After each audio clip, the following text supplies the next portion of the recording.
කොහොමද ඔයාලට අදත් මගේ YouTube channel එකට ඔයාලව ආදරයෙන් පිළිගන්නවා. අද අපි වම්බටු මෝජුවක් හදමු. මගේ channel එකත් subscribe කරලා මාත් එක්ක එකතු වෙන්න. ඉතින් මේ තියෙන්නේ වම්බටු මෝජුව හදාගන්න අපට අවශ්‍ය වෙන දේවල්. මුලින්ම අපි තෙල් ටිකක් රත් වෙන්න තියාගමු. ඒකට මම සිහින්න පෙති කපාගත්ත වම්බටු ටික එකතු කරගන්නවා. වම්බටු ටික කපන ගමන්ම බෙද ගන්න. එතකොට කහට පිපෙන්නේ නැහැ. අඩු ගින්දරේ රන්වන් පාට වෙනකන් අපි වම්බටු ටික බෙදගමු. මෙන්න මේ වගේ ලස්සන පාටකට ආවට පස්සේ වම්බටු ටික බාගමු. ගොඩක් වෙලා බදින්න අවශ්‍ය නැහැ. වම්බටු ටිකත් ඔක්කොම බෙදගත්තට පස්සේ අපි රතුරුන් ටිකත් බෙදගමු. විනාඩි 2ක් විතර රතුරුන් ටික හොඳට බෙදුනට පස්සේ බාගන්න.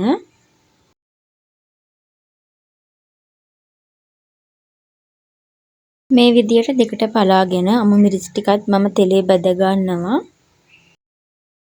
අමු මිරිස් ටිකත් විනාඩි 2ක් විතර අඩු ගින්දරේ බැදගත්තම ඇති. අමු මිරිස් ටිකත් බැදගත්තට පස්සේ අපි හාල් මැස්ස ටික බැදගමු.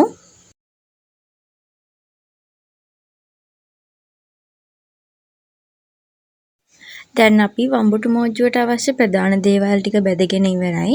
අපි දැන් මෝජුව හදන්න පටන් ගනිමු. මුලින්ම මම මැටි ඇතිලියක් ලිපේ තියලා ඒකට පොල් තෙල් මේස හැඳි දෙකක් එකතු කර ගන්නවා. මේකට මැටි හැට්ටියක්ම ඔයාලා අරගන්න. තෙල් ටික හොඳට රත් වුණාට පස්සේ මම කුරුදු කුඩු ටික, කරාබු නැටි, කරදමුංගු කුඩු ටික එකතු කර ගන්නවා. ඒ ටික හොඳට තෙම්පරාදු වුණාට පස්සේ අපි තලාගත්ත ඉඟුඩු සුදු ලුණු ටික එකතු කරගමු. දැන් මම රම්පේ කරපිංච ටිකත් මේ වෙලාවේ එකතු කරගන්නවා.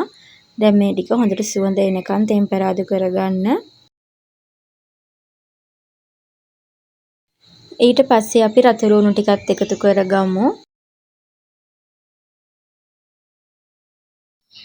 දැන් මම තෙම්පරාදු මිශ්‍රණය මේ විදිහට පොඩ්ඩක් අයින් කරගෙන ඒ තෙල් වලටම මිරිස් කුඩු ටික, කෑලි මිරිස් ටික සහ කහ කුඩු ටික එකතු කරගන්නවා.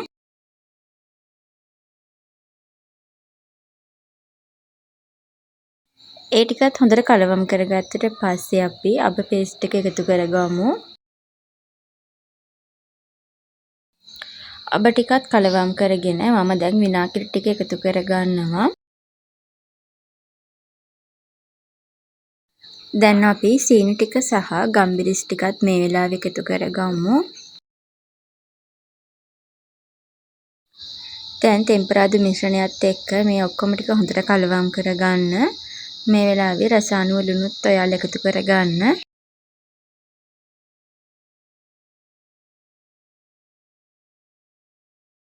දැන් අපි බෙදගත්ත වම්බටු, අමු මිරිස්, රතු ලුණු ටික සහ හාල් මැස්ස ටික අපේ තෙම්පරාදු මිශ්‍රණයට එකතු කරගමු. දැන් මේ ඔක්කොම ටික හොඳට කලවම් කරගන්න තමයි තියෙන්නේ.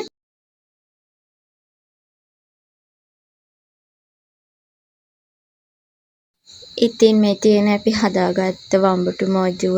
ඔයාලත් මේ විදියට වම්බටු මෝජු හදලා බලන්න. මගේ වීඩියෝ එක හොඳයි නම් මගේ channel එක subscribe කරගෙනම යන්න. හැමෝටම සුබ දවසක්.